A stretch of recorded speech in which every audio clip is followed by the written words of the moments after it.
You say you can hear.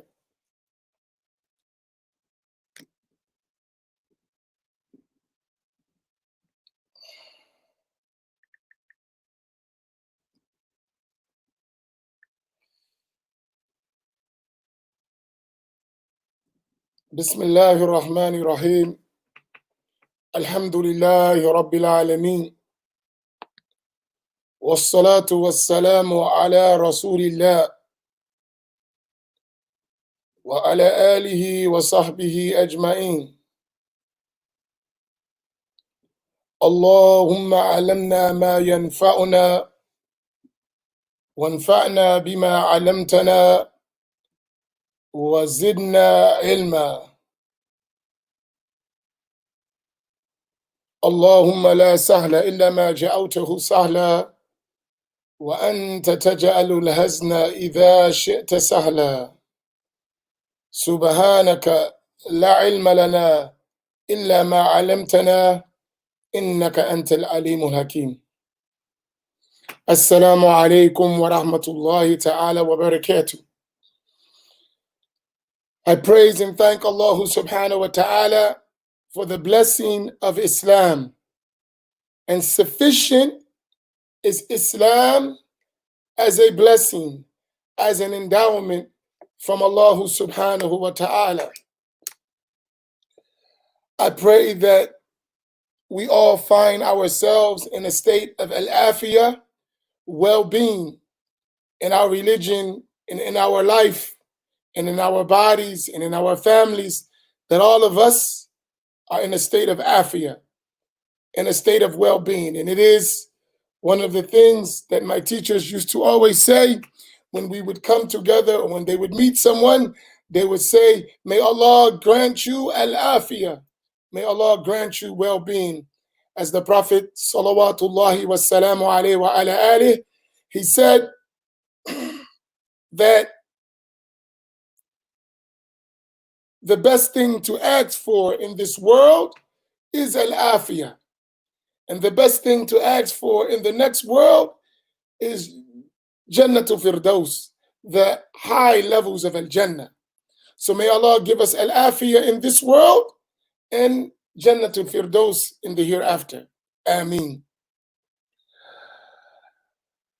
Today, I want to have a serious talk with all of us because I need to have us focused. It is extremely important. We all have a job to do. And as Muslims, we must do our job. And I've mentioned these verses over time. We talked about different verses in the Quran, and we've given lectures in Ummah page. The other Imams, Imam Sulaiman, he did a whole talk about it. Imam Fatin did a talk about it. And Imam Jihad talked about it. Imam Hamza, he talked about it. And I've talked about it. This issue of enjoining what is right and forbidding what is wrong. And I need everybody to understand this, so I'm going to do my best to keep as much of this talk in a language that I would hope everyone understands. Because I'm going to address serious issues, and I'm talking about solutions. I don't want to just talk about problems. We spend a lot of times talking about problems, but we never do nothing about them except talk about them. We never change them. We never rectify the situations. We just talk about the problem. That's not sufficient. Every one of us who has an intellect, who has a brain, we know we got problems in the world. Everyone knows that. No one is oblivious to that there is problems. We might not know the degree of the problems. We might not know how widespread the problems are. We might not even know that we are a part of the problem, but everyone knows we got problems. Everyone knows that. The challenge for us is how to find solutions, and finding the solutions and then implementing those solutions. So, as you know, I've been on a campaign, and let's put that campaign up so that everyone is aware of it, that I'll put mines now.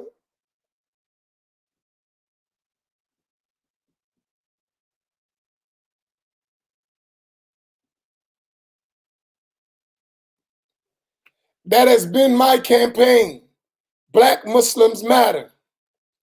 And I'm not going to back off to that until everyone that I know among the Muslims around the world realize that Black Muslims matter. I'm not going to stop.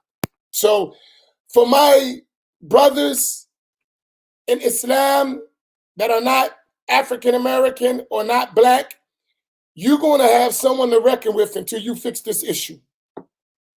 So, and if you, excuse me, if you are not the one that doesn't realize that, then you need to be also on the front lines of fixing this situation. So you have a responsibility.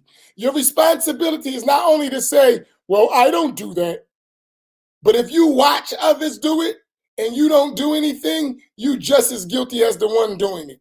We have to take that position. And I'm aware, and that's why I'm speaking up, because I've been a part of the problem in allowing this issue of racism and bias and inequality to happen to Black Muslims and watch it and know it and remain silent. For whatever reason, I may have remained silent. And that's a whole nother discussion, the reasons why. Sometimes you got to think about, why did I remain silent? And you got to evaluate yourself. So this happens. But what I will not do, and anyone who listens to me, I'm going to encourage them not to do, is to remain silent. Is to stop speaking the truth because the truth is uncomfortable for somebody. Well, stop doing the things that make you on the opposite side of the truth and you won't feel uncomfortable. You know? You won't feel uncomfortable if you are on the side of the truth. But if you're on the side of falsehood or on the side of injustice or oppression or inequality or racism, then you need to feel uncomfortable, and I'm going to help make you feel uncomfortable. Now, with that said, our ultimate goal, us, all of us who are Muslims, I'm speaking directly to Muslims because I know on my feed are some people who are not Muslim. I'm not talking to you right now. I'm talking directly to Muslims, and I need everyone to listen because oftentimes we get confused because we're not listening. We hear what we want to hear and we carry what we want to carry. So I'm making this video. I'm doing this session so that you listen and you understand and then you implement and act upon it. As Muslims, our primary obligation after believing in Allah and His Messenger, after learning the matters of the religion, after implementing and practicing what we learn, is to invite and call others to Allah through Islam. Calling people to the obedience of Allah through the religion of Islam. That's our job. That's the ultimate goal of everything we do. The end result is a da'watu ilallah, calling to Allah, inviting people to the worship of Allah subhanahu wa ta'ala. That is our first, middle, and end objective with everything we do. We're trying to bring people to Allah, period. Full stop, exclamation mark, whatever you want to put, highlight, put it in caps. We are trying to call people to Allah, to the obedience to Allah. That's it. Nothing else. That's our objective.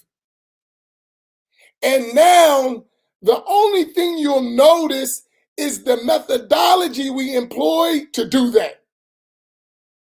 The ways we go about addressing the issues that keep people away from Allah, away from obedience to Allah, away from Islam. We employ different methodologies to bring them to the worship of Allah.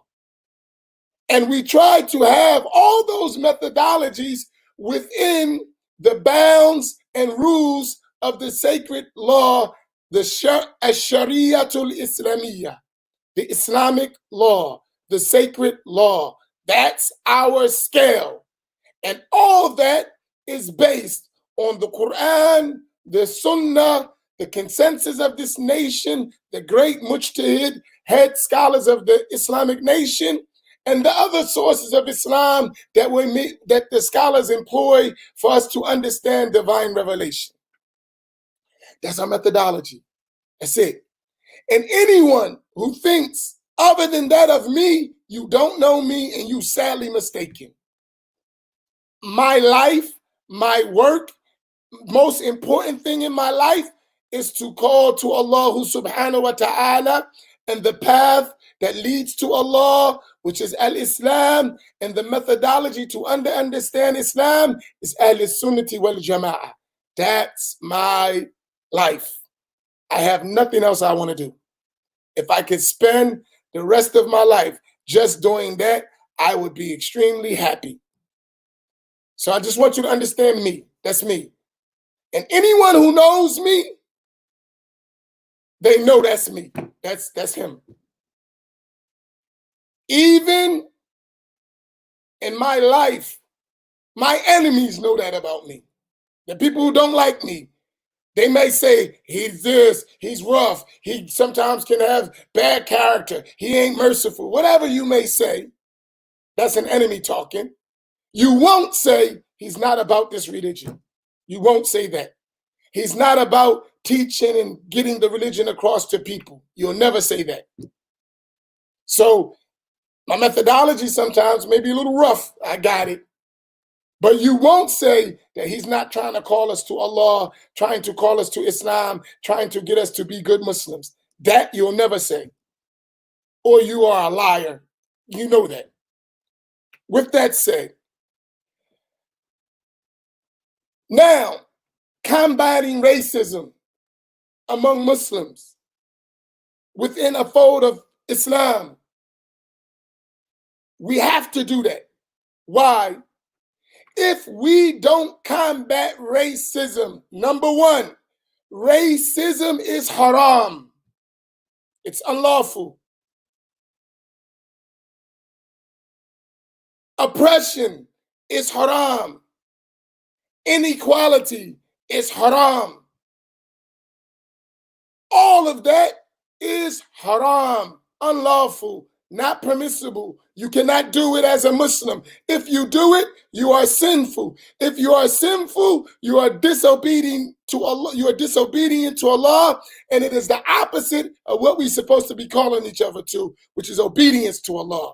So the basis why we fight racism, why we're combating racism, why we are highlighting the injustices of racism, no matter who it comes from, because it contradicts Islam.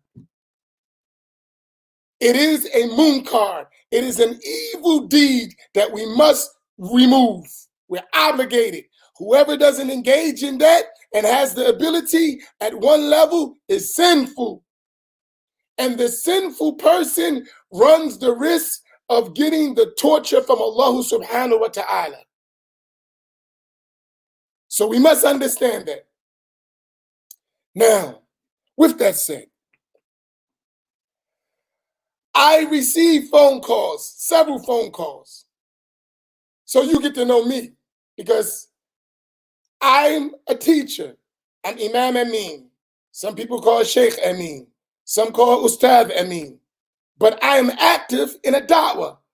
And in da'wah, when you're calling people to Allah, you call humanity to Allah. Not just black people, not just Arabs, not just Pakistanis, not just Bengalis, not just whites, not just Africans, everybody, you call to Allah equally, trying to make sure everyone is on the Sirat al-Mustaqim. That's your job.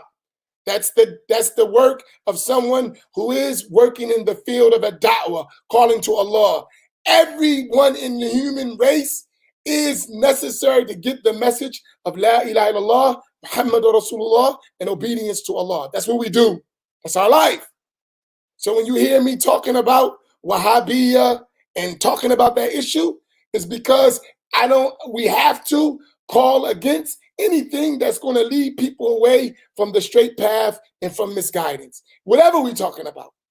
It ain't because I hate people. It ain't because I dislike people. I love you. That's why I'm telling you that's wrong. Because I don't want you to be in a situation where you face your Lord as a disobedient servant. And I don't want that for myself. I really love for you what I love for myself. I'm a Muslim. I really love Islam. I really love Muslims. But at the same time, I hate sins even if I happen to be sinful. I hate sins even if I happen to be sinful. I don't want you to be sinful. And I need to repent and work on myself. But even if I'm at the low state, I don't want you at a low state. I remember one of my teachers, Sheikh Walid Rifai, Hafidhullah, and I love him. And man was really there for me throughout my life and my studies. A descendant of the Prophet, sallallahu alaihi wasallam. He said to us, and this was so long ago, decades ago, he said in a lesson,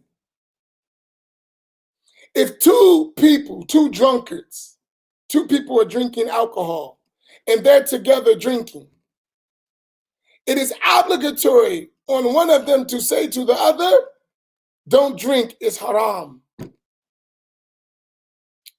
And that saying, and I have a picture because I'm from the inner city, so I know about alcoholism and drunkards and stuff. I had it in my family. I've seen it. I know what that's like. And I thought about that. Two people sitting, they got their fifths of wine or whatever they drink, or their vodka, or Smirnoffs, or whatever they drink, Night Train or whatever that stuff they be drinking.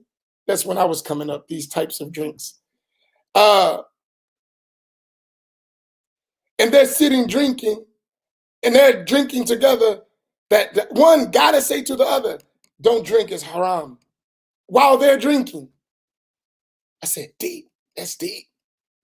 That's how important it is to enjoying what is right and forbid what is wrong. And he said something, because they have one sin, they shouldn't commit two. I said, deep. Because they have one sin, they shouldn't commit two. What is the one sin? They're drinking, a major kabira. It's a major sin. Min al-kabair, among the major sins.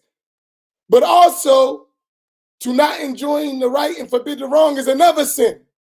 So if they know someone's doing a munkar and they don't say anything, they don't try to stop it, that's two sins, not just one. And I thought about that. I was like, wow. And I really, that impacted me. I'm talking now, and it's been almost 3 decades since he said that. And it stuck on me like, wow. He was giving us a class about enjoying what is right and forbidding what is wrong. We were studying a book, Sulam al-Tawfiq, by Habib Abdullah bin Hussein bin Tahir, and he mentioned that case. So that's our position. I want, yes. African Americans I'm talking to. African Americans. I'm like, wait. How many of you have experienced overt racism in a masjid or covert racism that wasn't obvious, but you felt it? If you have faced that, just put yes, type yes. I want to see something. Of all you people, type yes. Be honest. Don't conceal it. If you have felt overt racism or covert racism in a masjid, type yes. I'll wait. You got a 20-second delay. That's one. Come on.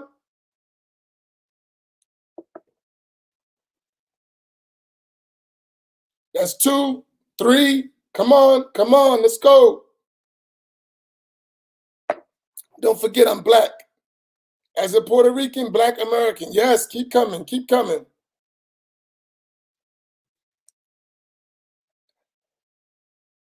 Mm.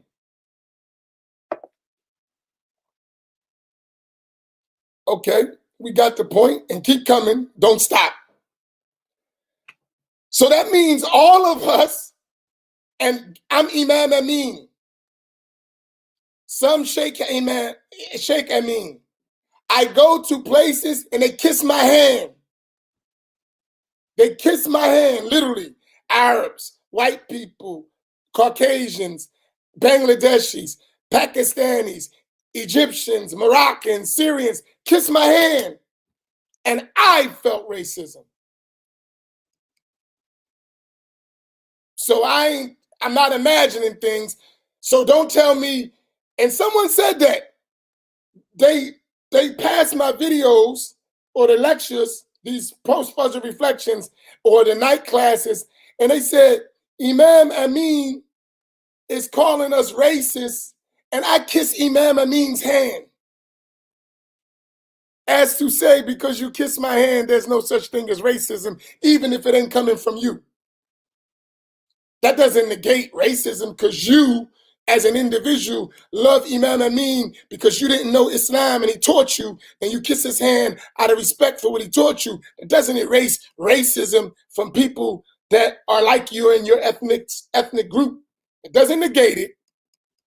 Maybe you have overcame racism, and alhamdulillah, but that doesn't negate what exists. And if you learn properly and you enjoying what is right and forbid what is wrong, you're not going to dismiss all these African Americans who by consensus have said, we get treated unfairly, we feel racism, we feel inequality in the masjid. That's a problem. The masjid is Baytullah.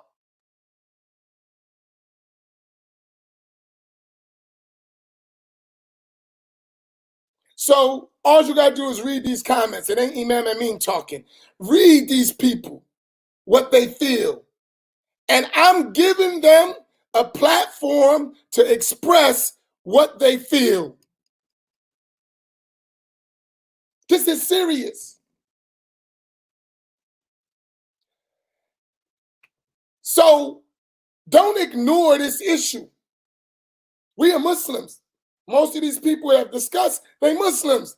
They are people of La ilaha illallah. They've been Muslims. Some of them have 3 generations, 4 generations of Muslims in their family. In my family, I have 3 generations of Muslims. 3. We've been Muslim for 3 generations. Some have more than that.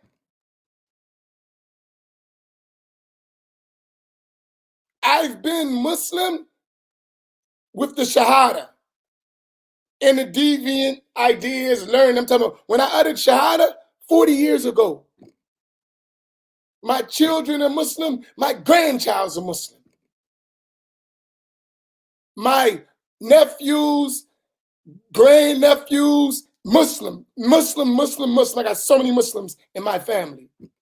No one in my family has not heard about Islam. That's how many Muslims I got in my circle. And guess what? Someone will come to me and ask me, Alhamdulillah, you're a Muslim? MashaAllah, do you know how to pray? Do you know Al-Fatiha? Huh? Seriously? You either completely ignorant or you're suffering from racism that you think Black Americans don't know Islam. It's racism and we don't know it, but I'm going to call it out. I had a program yesterday And I'm going to get to a solution. But I'm talking so we can clearly say it ain't a problem. Nah, we're going to remove that. It is a problem, and we're not running from it. We're going to address it. I'm speaking for myself, and everyone else can speak the same. They can talk about their own experiences, and I express, you get a platform and you speak.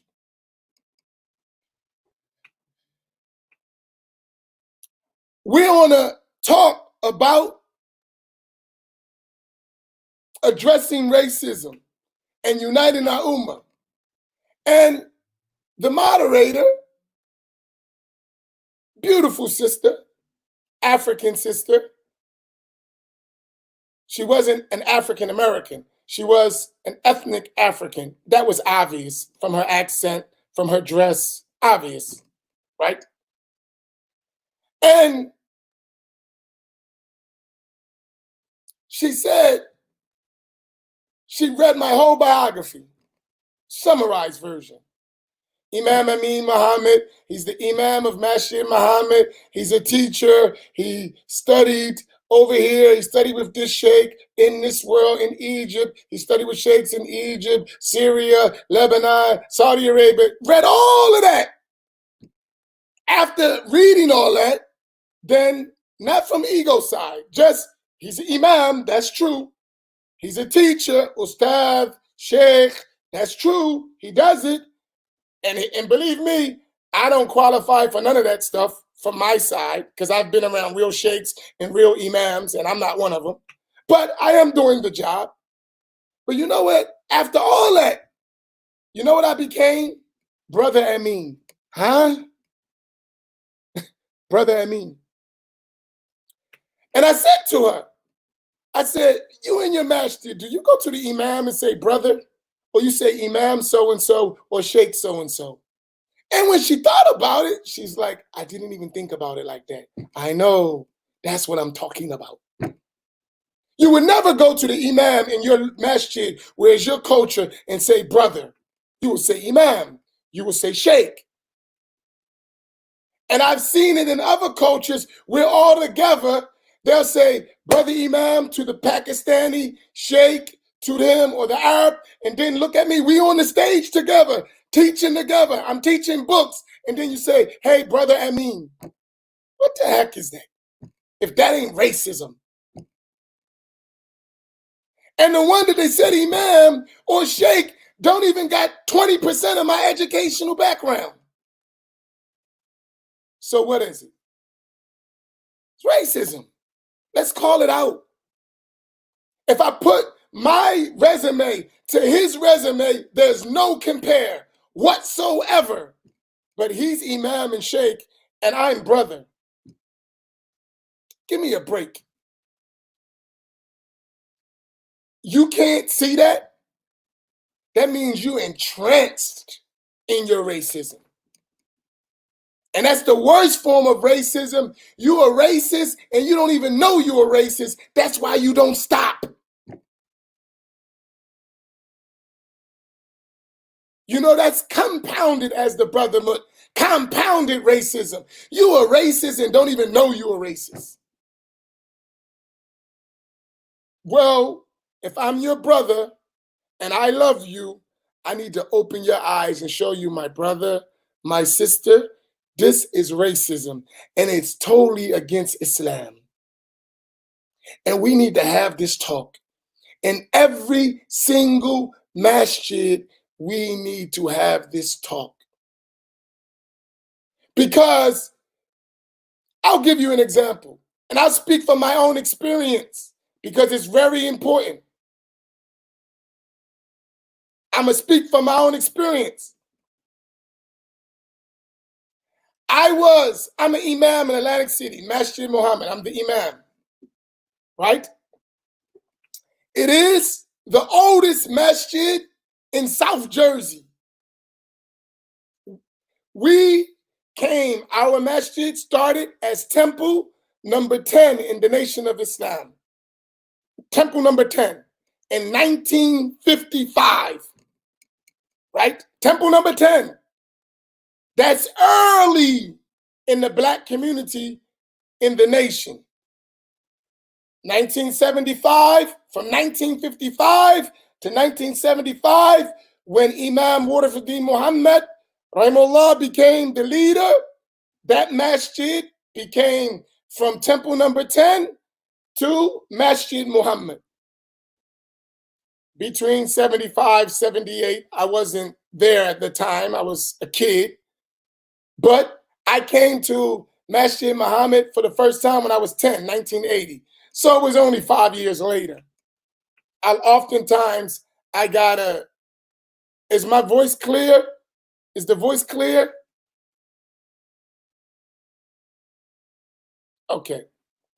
So sometimes my elders in the masjid, I gotta remind them, you only been around like 5 years in the masjid before me. So we have this joke. But anyway,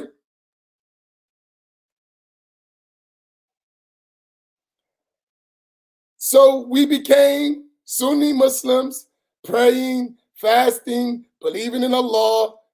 I'm talking about Masjid Muhammad. I'm not talking about my own journey. I'm talking about Masjid Muhammad. And Masjid Muhammad, from 1975 all the way to 2010, which was the death of our beloved Imam Khairi Shakur, rahimahullah ta'ala, rahmatin wasiya, may Allah have mercy on him, was the only masjid in Atlantic City, New Jersey. All of the immigrants, no matter where they were from, when they came to Atlantic City, they went to Masjid Muhammad. Everyone had their start at Masjid Muhammad. Everybody in this area. It is the oldest masjid in South Jersey. Under the leadership of a black African-American Imam Khairi Shakur, rahimahullah ta'ala, who was the Imam at Masjid Muhammad for 30 years. And every time an immigrant came, they stayed there and built their own stuff and went and started their own masjid. There are several masjids in Atlantic City that are predominantly immigrant. Every single one of them had their start in Masjid Muhammad. Every one of them. And I'm going to tell you racism. Imam Khairi Shakur, rahimahullah ta'ala, he was rajulun karimun jawadun. He was a very generous, kind man. Extremely, in my opinion, a little bit too kind sometimes. But karam, jude, generosity, kindness, it can be as much. So it's really not too much. But people abused it. He would give the immigrant community space in the masjid. They had schools. The Egyptians had a school. The Bengalis had a school. And in those schools, they taught nobody but their children in a predominantly black masjid. The African-American children were not given any access to those schools.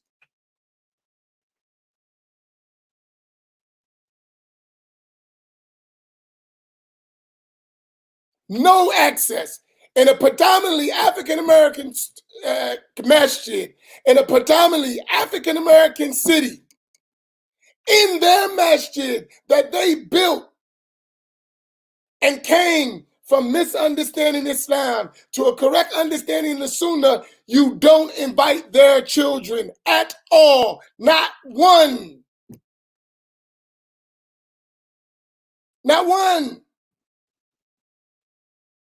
And not only that, the Imam is struggling to pay the bills on the masjid. Because you only come for your school and you don't come to Jumu'ah. A few of them come, the rest of them, they're not praying behind the black Imam. That's what it appears. Allah knows what they really have in their intention, and we should have a good opinion of them. That's Islam. But I'm talking about covert racism. We said overt racism and covert racism. There's two types. Now, everything is explicitly mentioned. Some things is indicated. They can't pay the bills. They're struggling to pay the bills on the masjid. They have a mortgage on the masjid, which Islamically they shouldn't have because they're struggling. They don't have money. While you got doctors, engineers, business people, owners, store owners in the black neighborhood and in the black masjid is struggling to pay off a $60,000 mortgage. Now we got to have real talks because I want you to understand why I say the stuff I say and why I feel the way I feel. I'm going to go into some stuff, some feelings going to get hurt, but it ain't to hurt you. It's to wake you up and make you change. They have a loan. And this is just, I'm giving you Atlantic City because it's what I know personally. So you can, by comparison, it's all around the country. This ain't no new stuff. But I'm pointing it out, that's all. They're in the masjid. The masjid has a mortgage payment. Only $400, $458, something like that, a month. That's it. And they have a balloon mortgage of $60,000. We know mortgages are haram. They shouldn't have been it with all you immigrants, with all this money and all these people. They shouldn't, for $60,000, that's one check for some of you. But they ain't give it to the black community. That's a whole nother story. So we ain't talking about the interest and we ain't talking about that. And I'm going to address this issue of do we have any ownership? Yeah, that's another talk, but let's stay focused. I'm just giving you the background. And I'm speaking by way of what I've seen with my own eyes.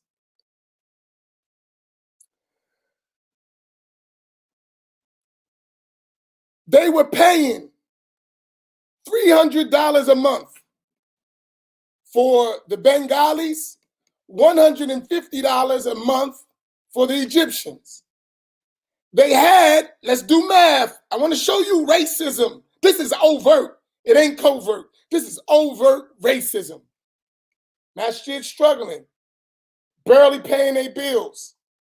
You got a school that you had for years, at least 7, 8, maybe 10 years, 5, 6, 7 years for the different levels of the different times of the school. You're paying $150, $300. Add that up, that's $450, right? That's not even all of the mortgage payment. Tell you, you have the school that you don't invite none of the blacks. You're charging each of the families $30 a month. You have in the Egyptian school around 50 kids. In the Bengali school, you got almost 100 kids all over the masjid. Our masjid is big, 10,000 square feet, so it can facilitate that. No black children, remind you. 50 times 30 is how much? $1,500, right? $1,500 a month you're charging. Then the other ones, you're talking about $3,000 a month. So the Egyptians is earning $1,500 a month, giving only $150. The Bengalis earning around $3,000 a month and only giving $300. In the masjid, they're doing it every week while the masjid is barely paying its bills. Let's just talk about justice. If the masjid, which is for Allah, for da'wah, the house of Allah, and that's the term you use, is struggling, can't pay its bills, How are you in the masjid making more money than the masjid? Tell me what's wrong with that picture. Explain. How does that make any sense? And how, as a Muslim, are you comfortable like that? Tell me. How are you comfortable? How do you sleep at night doing that stuff? Wait a minute. So, yeah, I'm serious. I ain't joking. And they know it. That's why I hear they don't mess with Imam Amin. They know Imam Amin don't got no cut card when it comes to this stuff. I am not a token Imam. Forget about it. Now, wait a minute. So the Imam dies. Now, this has been going on for at least, let's give it minimum, because I was overseas, so I didn't know how long actually. But for sure, this has been going on for at least 5 to 6 years or more, right? So if we add up that, we're talking about $18,000 a year, roughly, for the Egyptians. And for the Bengalis, you're talking about roughly $36,000 a year. 1836. It's 18,000, 36,000 a year. Give them 5 years, we're talking about 90,000 and 180,000, right? Each of them in 5 years earned enough money to pay off the masjid. Did they do it? No. And they earned it in the masjid.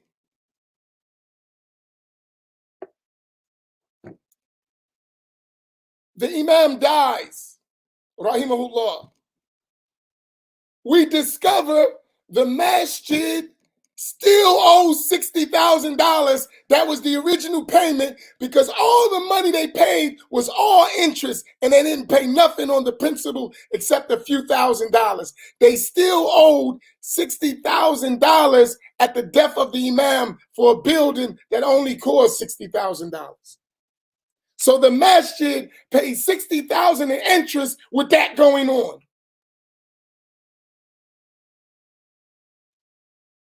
My first act of business as the Imam, I called the leaders of those schools who don't come to the masjid. How do I know it? Because many people at Masjid Muhammad, and these for those dissenters, I was giving Jumu'ah in Masjid Muhammad almost 2 years regularly before the Imam died every week. They forget that. And I was teaching in the masjid for almost 2 years before the Imam died. They forget that too. I was already there. I was the assistant Imam in place, placed there by the Imam. I was already doing the job. Because the Imam was busy working and couldn't come to the masjid because all this money, no one is paying the Imam. And many black Imams all around the country notice that you got to work, you got to try to serve the masjid, you got to try to pay the bills in the masjid, and people's in the masjid making tens of thousands of dollars. Give me a break. Give me a break. I'm speaking just Masjid Muhammad because it is only an example what goes around all around the country. We have groups of imams. We talk this country. We put on the African American Summit. We brought imams all around the world. More than 1 year. We know this discussion. I'm Imam Amin. I know it. I'm not somebody that I don't know what I'm talking about. I know many imams and I have conversations. And what I say to our imams, stop letting them get away with this stuff. Stand up. And we got to do something about it. Let me finish. I'm going to get to that part. You're going to be patient with me. But I want to just, so you understand, when you hear me talk the way I talk, you understand why I feel the way I feel. My eyes have seen things. My heart has felt things. I've watched it. Now, when I become the Imam, I call the Egyptians in, I called the Bengalis in. Now listen, they're families. These ain't individuals. These are families organized with books and notes. They're in the masjid running their own organizations and not helping the masjid. They got groups, so they got the money they get from the kids, and then they pressing the parents for money to do other stuff to build. And they're doing the same thing, the Bengalis. Both of them are doing the same thing. The Egyptians, they come in, and here's racism. I studied in Egypt. I understand Arabic very well. They try to talk in Arabic in front of me. Are you stupid? You know I understand Arabic. I give Arabic books. I'm translating. I'm teaching them. How are you going to talk in Arabic in front of me like I'm stupid? This is how deep racism goes. You're in front of me trying to talk in Arabic, getting your story together because you didn't expect me to call your butt in the office in front of me like I don't know what the hell you're saying. That's how bad it is. Excuse me, because I get pissed when I think about it. And then I got to start talking in Arabic so you can understand that, knock that nonsense off. And you know what they do? They start crying. Oh, Imam, I told them, I'm doubling your rent. You're going to pay $300. I told the Bengalis, you're going to pay $600. This is the condition of the masjid. I'm the Imam. We're not doing that. You're going to help. Oh, Imam Amin, we are poor. Nahnu fuqara, masakin. Baloney, you're not poor. You got a bunch of money. All that money you've been saving up while Imam Kari was alive, give some of that back to help save this masjid. Tears. The women, the men, oh, they're not going to learn the Quran. You're taking the Quran from the children. La hawla wa la quwwata illa billah. What kind of Imam are you? How are you going to take the Quran from the kids? We don't have money. Well, I'm not finished. I said, man, I'm not trying to hear all that. 300 for you, 600 for you, or get out. You heard what I said. I didn't stutter. You're going to pay 300 a month from now on. You're going to pay 600. If not, get out. The Bengalis, the same thing. They got all their groups together, all their political things. I want to share you racism. They got together, all their group, we the Bengali people. I thought we all Muslims. I thought we all come to Masjid Muhammad. I thought we all using the space to teach Islam. What do you mean, we the Bengali Muslims? You want to get it started, we'll get it started. We ain't worried about we the Muslims and we got to take care of the masjid and we got to spread Islam to all people like Sayyiduna Muhammad sallallahu alayhi wasallam, that Allah said about him, وَمَا أَرْسَلْنَاكَ إِلَّا رَحْمَةً لِلْعَالَمِينَ. We only sent you, Muhammad, as a mercy to all of the creation, all of the people, not just one group, not just your group, the Arabs, or the Pakistanis, or the Bengalis, or the African Americans for themselves, or the Africans. That ain't Islam. But that's what you practicing. So I tell them, either you pay or you get out. They went to get black people, African Americans in the masjid. Could you talk to the Imam? He's taking the school from the kids. My kids ain't learning nothing. My kids is in the street. You don't even let them come learn the Quran. What are you talking about, the children? What about our children? You don't even let them come. And you teach, your children don't even speak your language well, but you make sure that you teach in your language so that the black kids can't come and understand. Talk back to me. As our young people say, facts. That's real. So I told them, I'm giving you a personal so you can understand. And then stop your fake act like you don't know what I'm talking about, because I'm going to put it in your face and you can't deny it. I tell them, listen, you got to pay. You got to go. What do? They pay for like 3 months, 4 months. They don't go nowhere. The money they didn't have, they're paying. And the masjid goes to another situation. Now there's an extra $450 coming to the masjid to pay for that mortgage that they never paid for 10 years. It's getting down. What do? They leave. After 4 or 5, some stayed, the Bengali stayed a little longer. The Egyptians left after about 6 months, 6 to 7 months. What did they do? They went to the suburbs, bought another building, built another masjid, and started a full-time school. I thought y'all was broke.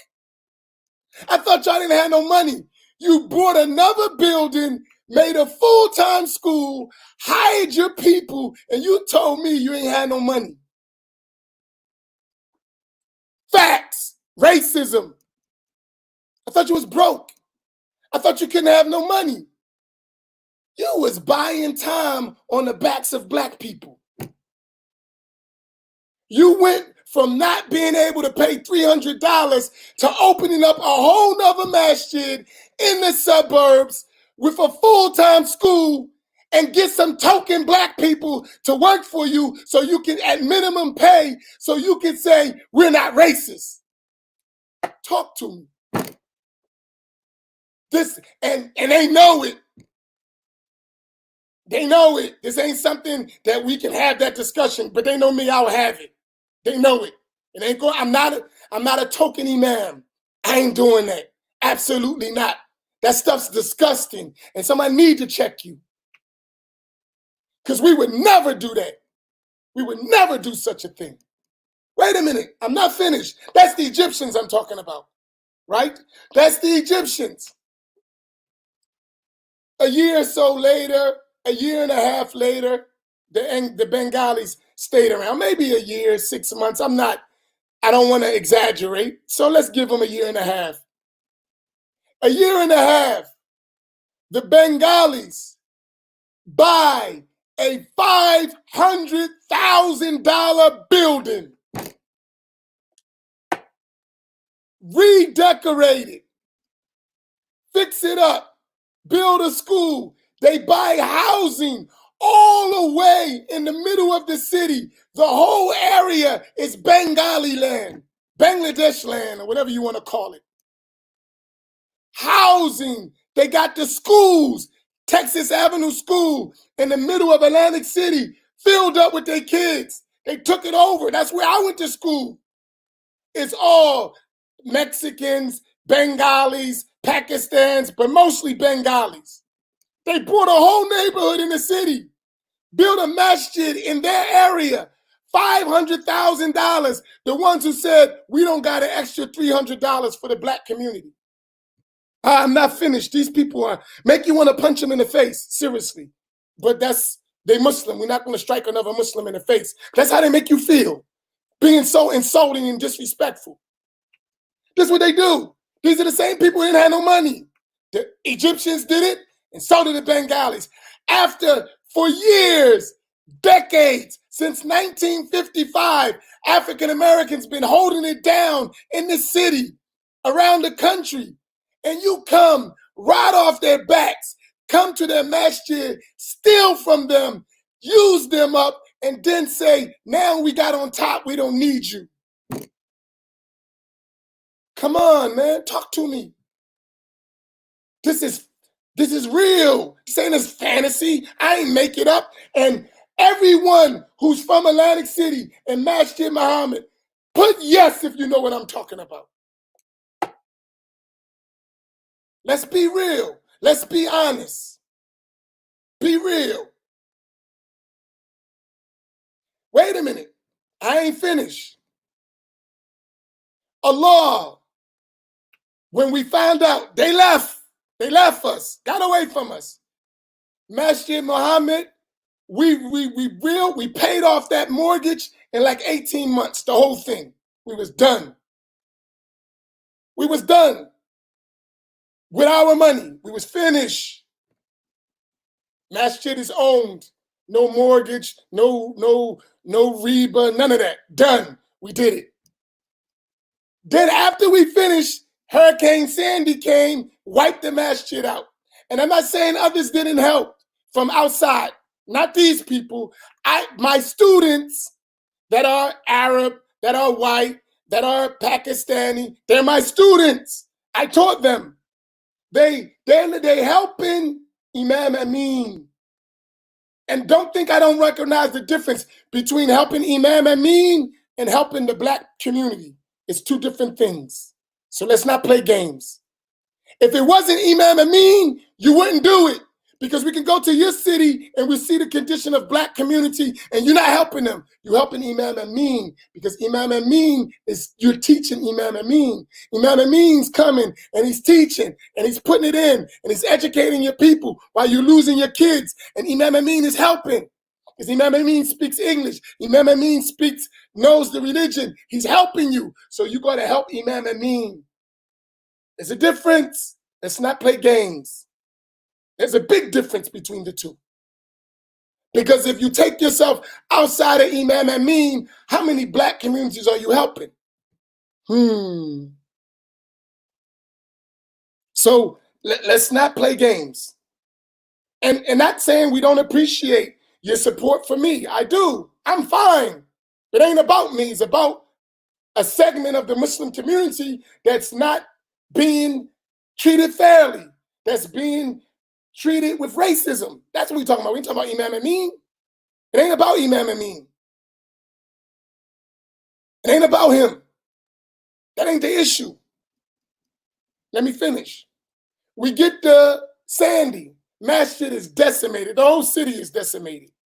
Masjid is up to 5 feet underwater, 10,000 square feet. Done.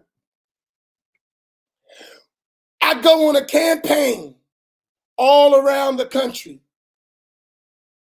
I got to get the money to fix this. You know what I got to do for that money?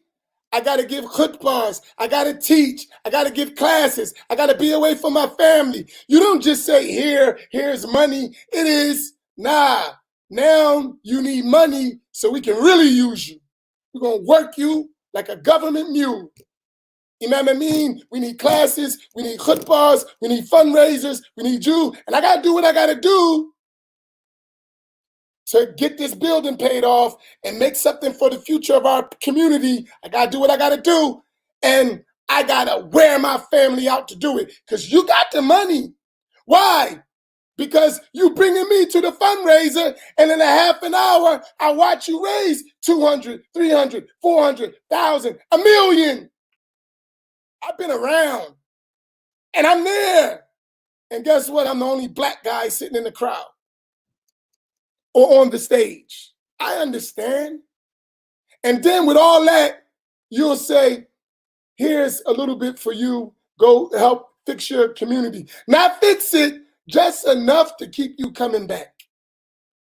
But you, at the same time, use my energy to build your institutions, to build your masajids. I'm speaking real, speaking real. Wait a minute. When we finish, we rebuild the masjid. We fix it after Sandy. We got the prettiest masjid in Atlantic City. We put the work in. We got it done. You didn't help us. It was a bunch of black guys on the ground busting their help. And any one of you came help, you came with your cameras so you can go raise money for your own institutions. See what we're doing in the black community? Take the Photoshop and we don't never see you again. You do it every year. Thanksgiving, you come, you feed the people, take some pictures, get some interviews, and never see the black community till you need those pictures again for your fundraisers. Let's talk about it. Let's talk about it. This is disgusting and we're going to talk about it. Now, and I'm getting to solutions, but I got to make the problem so clear. Now, when we fixed the masjid, you know what the Bengalis came back? Because we beat them. We finished our masjid before they finished theirs. You know what they came back? They brought the imam. They hired a sheikh. from outside of Atlantic City, Bengali Sheikh, Bangladeshi. He comes to me, Assalamu alaikum, Sheikh Amin. MashaAllah. Allah subhanahu wa ta'ala bless your community. Look how beautiful y'all did the masjid. Alhamdulillah. We are all Muslims. Can you loan us some money to finish our masjid? Oh my goodness. You guys are impossible. You really didn't say that to me, did you? Did you hear what I just said? Can you loan us some money to finish our masjid? You can't make this stuff up. You can't make it up. I looked at him. I said, yeah, Sheikh, in Arabic, if you don't get out my face.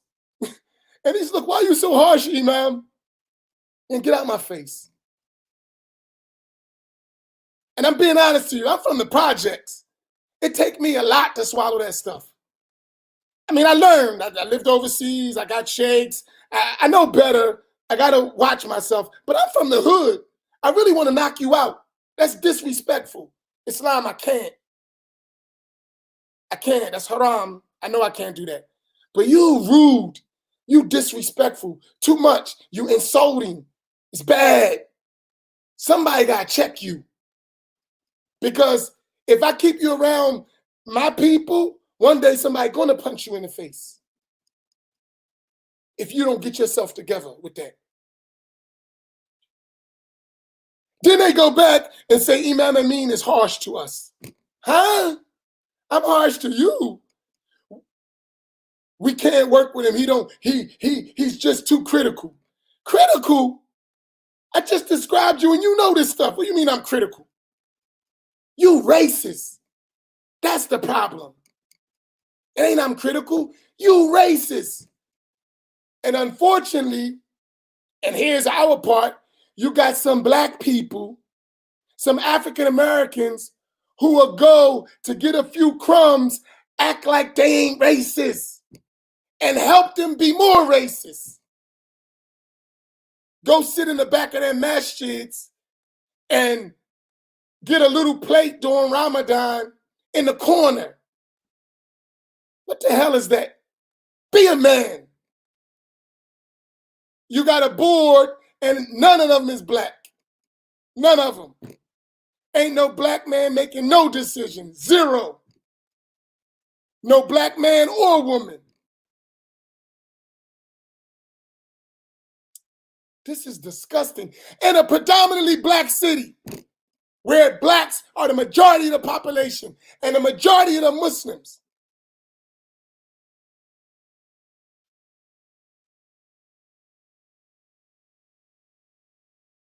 I'm just sharing with you. All right. So that's a background. I'm not finished, but that's the background. That's part of what I see. Okay, they're separated. Now they're separate masjids. There's the Bengali masjid, the Pakistani, Egyptian masjid. I'm not finished.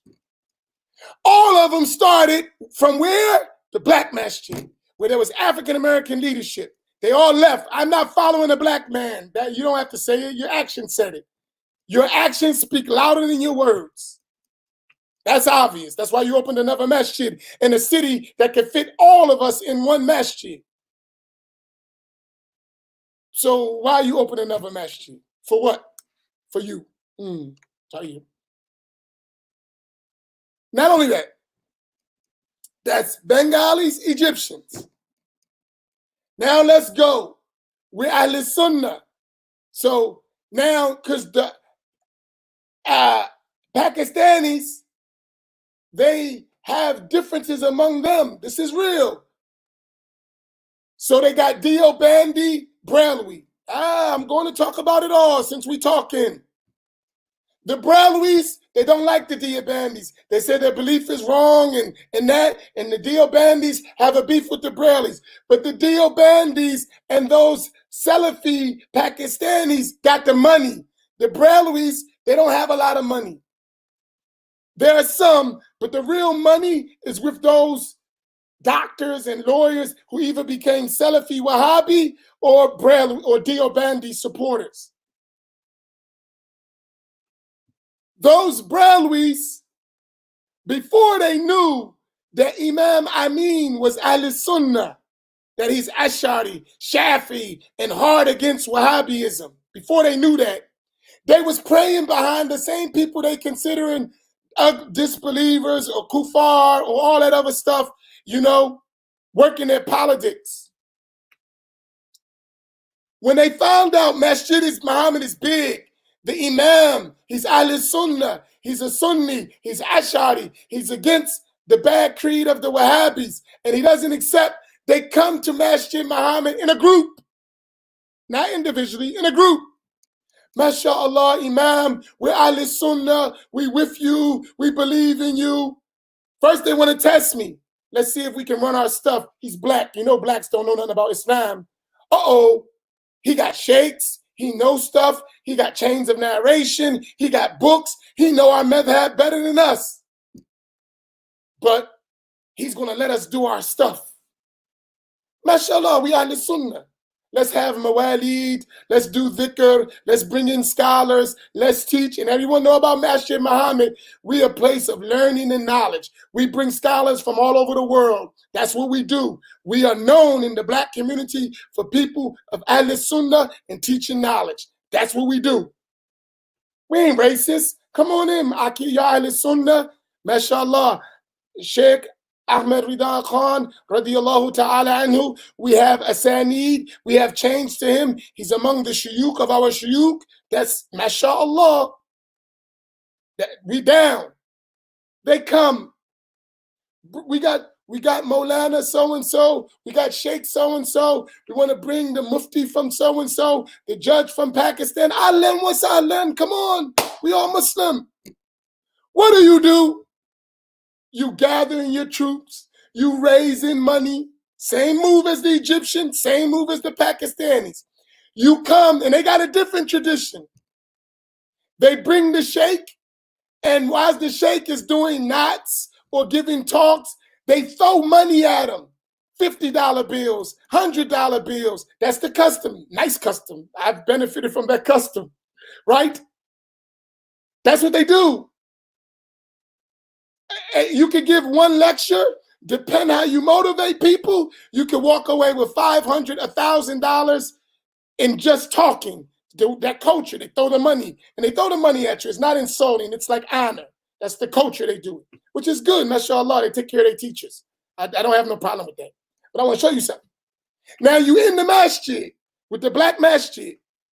You got the masjid filled up, hundreds of people. They don't come to Juma. They don't come to no classes. But when your sheikhs come and your people come, there's no room to sit down. None. No room. No room. Hundreds and thousands of dollars are being thrown at the sheikhs and at the munshids, the ones who are singing the knots. And then you have one Pakistani going around with a pad.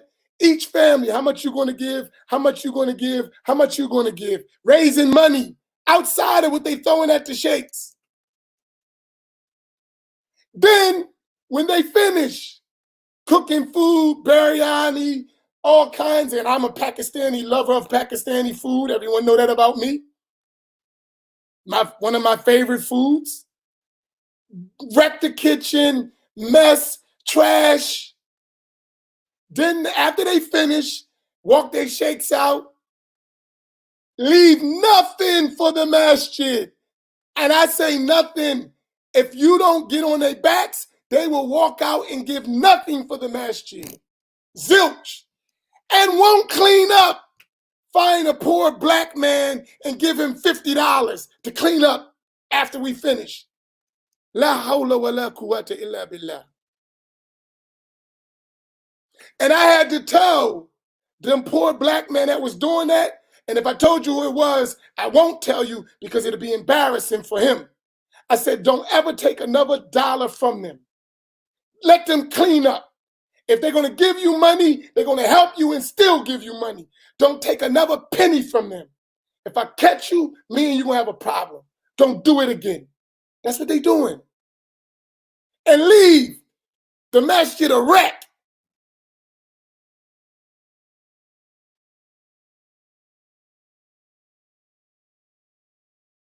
Tell me that's Islam. Tell me that's... And then change the name of the masjid. Masjid Muhammad been there for 40 years as Masjid Muhammad. You come name it Markaz Ahl Sunnah wal Jama'ah. And then say, we putting Islam on the map in Atlantic City. Muslims, blacks been fighting for 65 years and you put Islam on the map. You can't make this stuff up. And I'm gonna come to a conclusion. Because I can go on and on and on. I could go to the suburbs. I got something for you too. But I'm gonna stop right here so we don't go on overload. I think the point is clear. And the same applies to everybody else. So if I talk about my suburban people, Sunnis too, Ahl Sunnah, that ain't dealing with the black community, if I come at you, I hurt your feelings. So stay in your lane because it applies. I'm just backing it up. All right.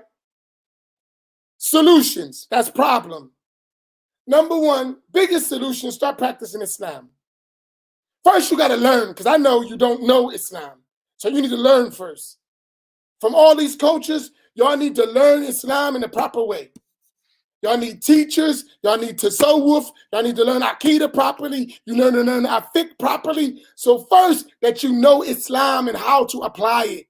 That's number one. You need to learn your deen, because you don't know it. And most of you have not even learned your Fard Ain. And that's another thing with black folks. Stop thinking these people know something. They don't know the religion either.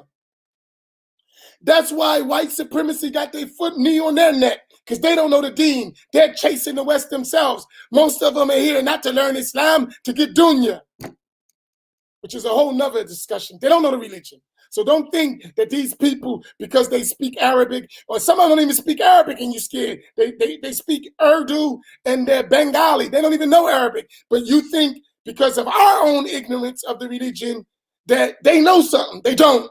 Trust me, they don't know the deen. Very few of them. And the ones among them who know the deen got the same stress I got. I wish my people would learn. So the ones who know Islam are at the same struggle. So it's not no different. The people of knowledge, the people of trying to practice deen got the same struggles in every community. In the white community, in the Arab community, in the Bengali community, in the Pakistani community, have the same problem. The teachers, the scholars, they just are overwhelmed with ignorance. And the people don't want to learn. That's a global problem. So don't get fooled because you come in, I'm from Pakistan, I'm from Egypt, I'm from India, I'm from Bangladesh. So what? What that got to do with anything? What that got to do with anything? Nothing. Learn your deen. That's number one. That's the solution. That the priority for us is learning the matters of the religion. And we got to put it that every Muslim we come in contact know at least their Fard Ain, their personal obligatory knowledge in belief, in practice, and in spirituality. In Aqidah, fiqh, and tasawwuf, we got to make sure every mukallaf, every morally responsible individual knows their basic parts of the deen. Because once we get that fixed, we can start working on other stuff. But if you're ignorant of the religion, I don't know how we're going to help you. Because you don't even understand the deen. So that's why you do what you do, because you don't see nothing wrong with it. Because you don't know the religion. So we're going to fix that first. That's the first job. And I had to tell one of my students, he called me, and he's going to be a leader. May Allah make him leader among the Pakistani community. May Allah increase him. May Allah raise his rank. Because they went to him and reported to him. Imam Amin is really different now. He's strange. And they called me. Well, he didn't call me, send me a message because he know how I am. He's like, let me send Imam a message because if I call him, he going to set me on fire. As soon as I got that message, 15 minutes long, and I saw his pain and his struggle, I called him right away. And he was right. I set him on fire. He knew it.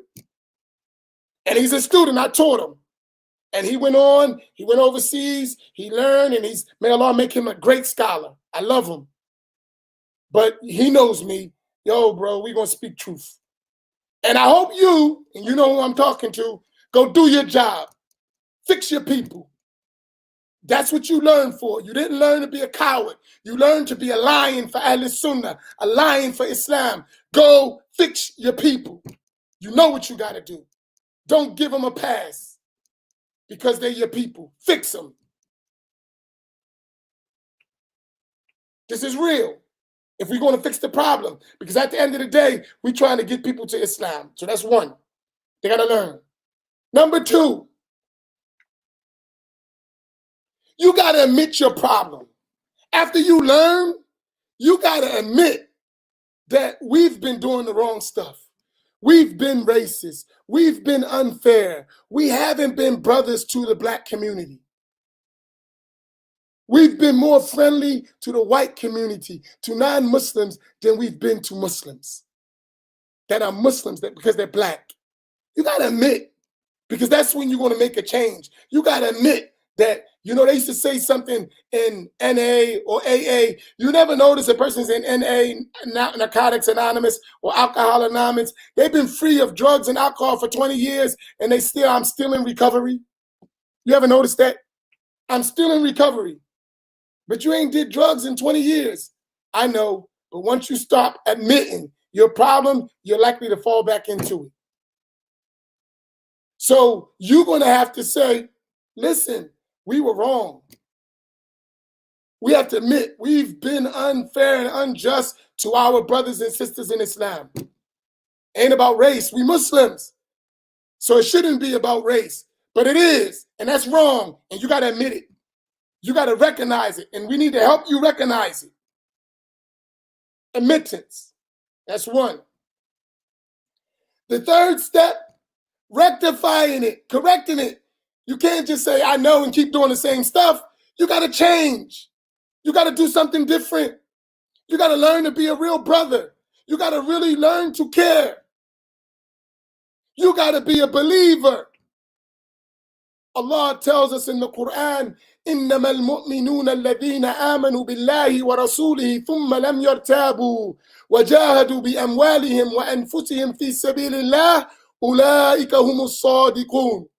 Allah mentioned in the Quran, the only real believers, real true believers, are those who believe in Allah, His Messenger, and never doubt. Thereafter, they never doubt. And they struggle with their wealth and their persons in the path of Allah. These are the sincere servants of Allah. So you got to do something. You can't just talk. You got to actually do something. You got to make a physical change. And that change got to come with your money, got to come with yourself, and it got to come with sincere faith. That's Islam. Can't just talk about it. You got to do it. The last thing, because I thought about it, some great imams and great sheikhs from the immigrant community in America, from the white community in America, and they called me, and they my friends. I mean, really, we've been through a lot together, and they're hurting too. They're like, Imam, and they know me, so they like, how do we approach Imam Amin with this? Because he's not going for it. I said, hey man, why are you snitching on yourself? I hid you. Now you reveal yourself. Now you got to come on live, and you got to now you put yourself out there, Habibi. I got to come get you. I was hiding you, but you put yourself out there. Now you got to come out. Got you, right? That's my student, Nisar Chowdhury. Let us make dua that Allah subhanahu wa ta'ala make him among the great ulama. This young guy, he's a young Pakistani. He's a soldier. But we got to help. He got a hard job. It ain't easy. He's a good young man. He came and lived in our masjid and took abuse and a lot of stuff to learn the knowledge of the religion. And I remember telling him it got rough. Sometimes he would call me at night, stuff going on. He had crying, tears in his eyes. Imam, I don't want to leave you, but this stuff is rough. I said, stick in there, young man.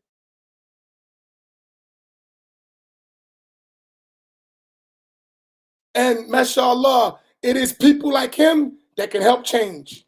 You want to talk making alliances? We need alliances like that, who can take a real discussion. It's a little bit easier because he know I love him. So it makes it a little bit easier. Probably someone else would be rough. But with me, he know I love him. I sacrifice for them, his whole community, his youth, his people. He know that about me. But maybe one day I'll bring him on to have that conversation because he can handle it. He's an intellectual. He likes to debate anyway, so he can handle it. He graduated from Rutgers University. He's traveled the world, Pakistan, Egypt, Turkey. He can handle a discussion. But he's my younger brother, my son in faith, so I got to watch him. I got to be there for him, right? Because these are challenging things that this is hard for everybody. All right, never mind. Now he poured the covers off. Great, now I don't got to hide you no more, right? But anyway, so that third thing is rectifying. Part of that, and this is da'wah. This goes back to my beginning. You got to use your resources to strengthen that community that you helped take wealth out of their community, that you came off their struggle and benefited, that laid the ground of Islam in America so that you can come here and be comfortable. You got to take your resources that you got from America and you got to share those resources with them to let them continue their work sincerely without no strings attached. So that's what you can do. You don't got to take charge. You need their voices because you can't talk like me. You can't. Not that you don't have the ability, but you always got to realize they're going to come get you if you get too loud. I'm an American. I'm a real Black American. I ain't going nowhere.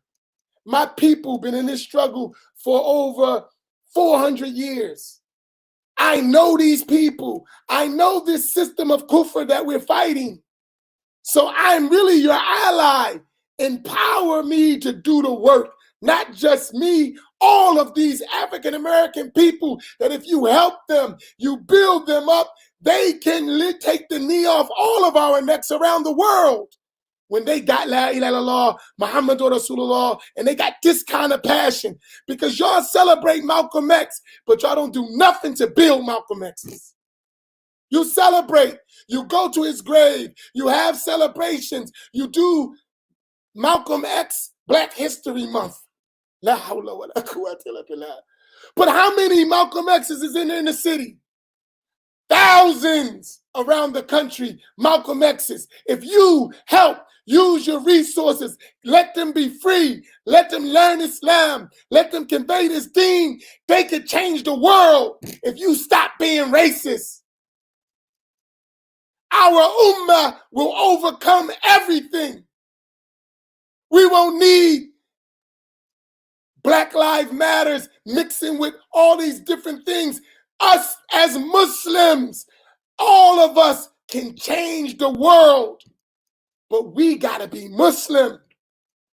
We gotta stop my Pakistani group, my African American group, my Egyptian group, my Bengali group, my African group. We are ummatun wahida, one nation. We gotta live that and stop talking it, and it's fake. If one of us is struggling, one of us is hurt, one of us is sick, all of us feel the pain.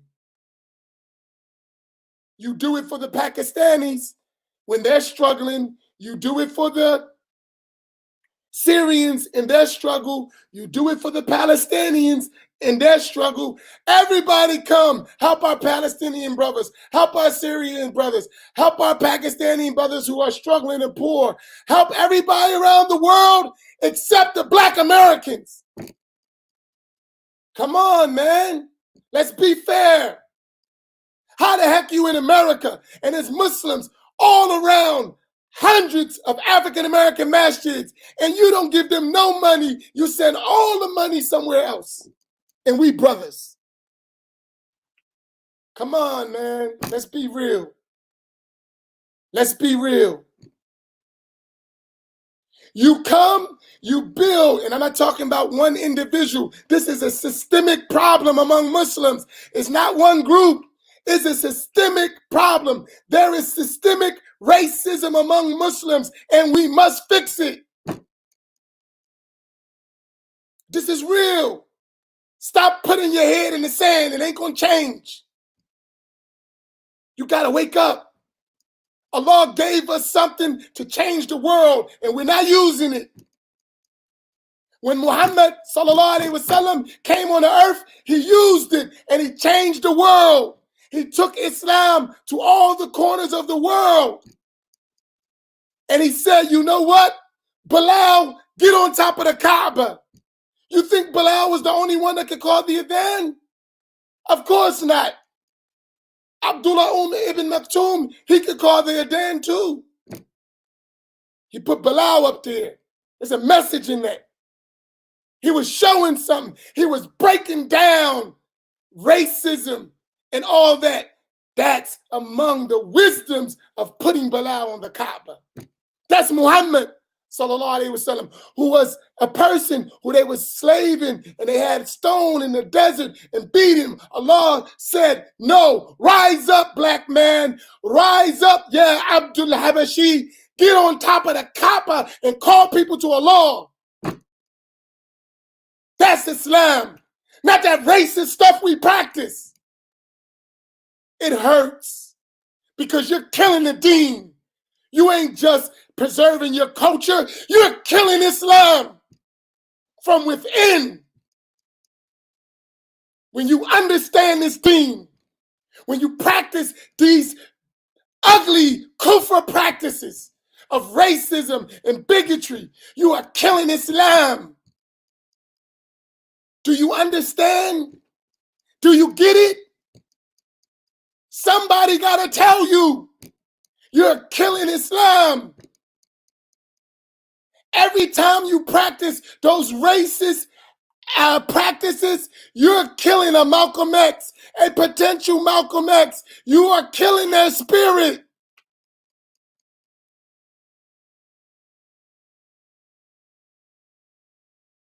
You're killing the spirit. You celebrating something you're destroying.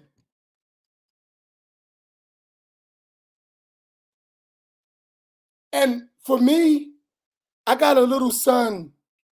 He's 9 months years old. He's 9 months. Hafidhahullah. I gotta make a society that lets him be successful, that allows him to spread this message of La ilaha illallah Muhammadur Rasulullah. So I gotta tackle these issues. But I'm not just talking about the Muslims. I'm in the streets. I'm dealing with the people. I got a meeting tonight with the mayor, the chief of police, the prosecutor. I'm in the streets. I'm doing what I got to do to try to help this situation. But I can't go and fight non-Muslims and racism in the society, and I'm right in the house of a bunch of racists, in the masjid, in the house of Allah, the worst place for it to be. Can't do it. That would be nifaq, hypocrisy, if I shut up and be quiet so you can feel comfortable and continue that bad behavior. No. And guess what? You're not going to be popular doing that. They killed Malcolm X for doing that. Don't forget. And people may think it was just the nation. There's conspiracies. These people are serious. They'll make the environment to wipe you out. But we got to build more than one. If they kill one, they make 1,000. That's how we got to be. Because at the end of the day, this is about da'wah. This is about La ilaha illallah. Someone asked me, you know, in Sufism, and it's long, I gotta stop, but it's important. I'm Rifa'i originally in Tasawwuf. My tariqah originally in Sufism is a tariqah al-Rifa'iyya, right? From the route of the great Imam Ahmed al-Rifa'i al-Kabir, radiyallahu ta'ala anhu. That's my original way in Tasawwuf. But as I studied around the world with different teachers, I learned different turuq. For the barakah, I took different turuq of barakah. There's one of training with your sheikh, that's for tasleek, that's your murshid, the one you following, right? And he's tarbiyah, sheikh or tarbiyah, the one who's training you. Then you have shuyuk for ta'aleem, shuyuk for barakah. You have all this in Islam. This is, maybe some don't know what I'm talking about, but those who are more advanced in their studies, they know exactly what I'm talking about. So for the barakah, I took other turuq as well. Naqshbandiya, Qadiriya, Shadiliya, Shistiya. But my heart is Ba'alawi. Why Ba'alawi? There's a reason I have this love for Asada al-Ba'alawi inside of me. You know why? Because they're the perfect example for my people. That's a perfect example of success for my people. They went through struggle. They went through hardship. They are the most purest lineage of the Prophet family, sallallahu alaihi wasallam, on the earth. And they went for over 1,100 years, father to son, father to son, father to son. Despite hardships, despite difficulty, they produced the greatest scholars that this nation has known. And nobody knew nothing about most of them. They were sincere to Allah, and they passed it down for 1,100 years. To this day, their family has produced more Muslims in the world than anybody else. Subhanallah. They did the work. If we learn to do that, we could do similar. We need to learn those examples. They preserved the Islam and all of its sciences for generations, over 1,100 years. And they have an unbroken connection, well known, the most known on the earth, to Prophet Muhammad sallallahu alaihi wasallam.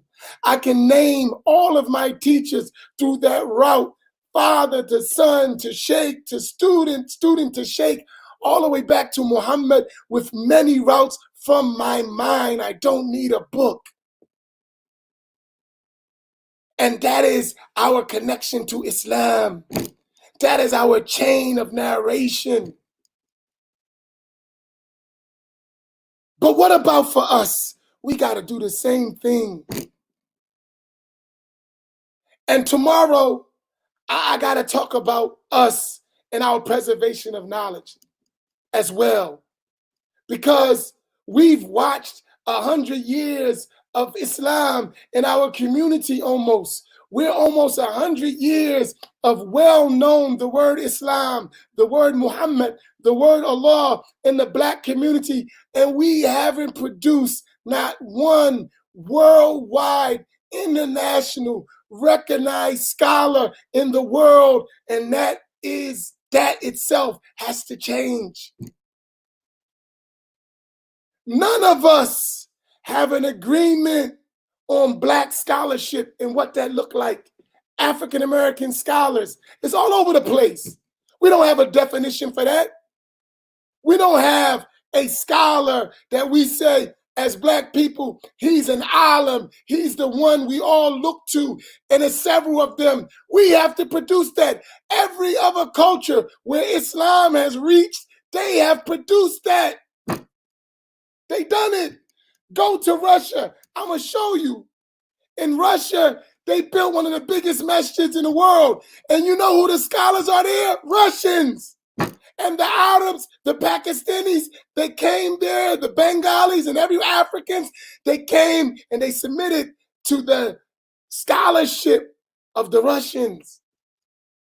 In China, in Pakistan, in Bangladesh, Africa is the same. African Americans got to produce the same thing. We're no different. We got work to do. We only had 100 years or so, but we got a lot of work to do. But part of the racist agenda has divided us and separated us, that we still trying to figure out what is Islam. After 100 years, we still haven't learned what is the correct way to practice Islam. We still fighting that because some people have come with their agendas and poured it in the black community. With that, I'm going to come to an end. You got my point. Anyone, it's an open challenge. And I say challenge, an open invitation. Anyone from any community, whoever you may be, if you think I'm wrong in this, I welcome you to an open dialogue. I'm not running. I'm not hiding. I don't care who you are. If you say what I'm saying is not true, it's wrong, it's incorrect, and don't pick one little point and then dwell on that and forget the rest of what I'm talking about, because everyone got mistakes. I don't care who you are. You too, right? But the point I'm making, if that point is wrong, I welcome you. I'm available. I'm on the internet every day. I'm in the masjid. I'm not hitting. Everybody know me. I can't hide. I welcome you to sit down and have a discussion. So the solutions, there are 4, maybe 5, but he put up there. But I put them. Number 1, learn Islam. Number 1, learn Islam. If we don't learn no Islam, we don't learn our obligations. In every masjid, they're not circles of knowledge. People learning in every single masjid, I don't care where they're at. They should be circles of knowledge. People got to learn the religion. I don't care who you from. If it's in the Bengali language, Pakistani language, get classical books, get the books we're supposed to learn. Everybody learn their religion. Teach. That's number 1. We got to teach Islam. Nothing works without that. That's number 1. Number 2, we got to have these discussions. Stop running from the discussion. We got to have them. We must have them. Number 3, we got to start admitting when we're wrong. And the Prophet told us about when we committing sins, when we're wrong, he said, "At-taibu min ad-dhanbi kaman la dhanba lah." The one who repents from the sin is like the one who never sinned. Fix it, admit it, right? Then we good. Admit where we going wrong. And then the 4th thing, rectify it, correct it, do something. Repent, turn to Allah, have some regret. You committed a sin. Racism is a sin. You should stop, you should regret, and you should have the intention never to do it again. And if you wrong someone, you need to fix that wrong. That's the 4th thing. That's the 5th thing. Now you gotta go back and help what you destroyed. So you gotta use your resources, your money, and you got to spend on these African-American communities without conditions. You got to take from your own wealth and give to your brothers to do da'wah. Give to your brothers to build. That's your job. And not do it so they can serve you. Do it so they can serve Islam. There's your solutions. Jazakumullahu khaira. Barakallahu fikum. My number is open. You got Facebook. You can send me a message. Don't send me a message if you ain't really trying to make the change, because we're wasting time and I don't got time to waste. Don't start talking about stupid issues that have nothing to do with what we're talking about. I don't have that kind of time. But if you really want to work, you really want to make a change, you really realize, I don't care where you from, your hand is in my hand. They know it. Let's do it. But if you keep it up, I'm not going to stop. I'm going to keep talking. I'm going to keep talking. I'm going to keep educating, because what people like is we stop, you give some token change, and then we go to sleep and it's the same. Nah, we're not going to sleep. As these young people say, we woke and we're not going back to sleep. Period. Not long as I got a breath in my body, we're not going back to sleep, inshallah. So, inshallah, I'll see you tomorrow. Jazakumullahu khaira. I ask everyone, spread this video. Every single one of you, Share right now. Share, share, share, share, share. That's how we're going to get the message out. I'll go on the front line. I'll take the heat. I'm not a chump. Once you start knowing about me, I've been through far worse than what they got to offer. Trust me. So I'm not worried about that. I'm a hardcore dude. Trust me, I can handle it. I've seen white supremacy at its worst. If you know me, know where I've been and what I've been through, I'm not afraid. Don't worry about that part. Share the video. Spread it. Get it out. Because what I want to do is put some fire under our black leadership. That's who I really want. Because when you start speaking the truth and stop tap dancing for money, tap dancing to save your position, tap dancing for your job, and deal with the issue, it'll change. So yeah, I'm putting fire under your butt too. Because we got a responsibility. We can't keep hiding and intellectualizing and academicing our way out of it, all the nonsense. This is real stuff. Real people are being affected. Please, jazakumullahu khaira, wa sallallahu ala sayyidina Muhammad, wa ala alihi wa sahbihi wa sallam, subhana rabbika rabbil izzati amma yasifun, wassalamu ala al-mursaleen, walhamdulillahi rabbil alameen. Assalamu alaikum wa rahmatullahi ta'ala wa barakatuh.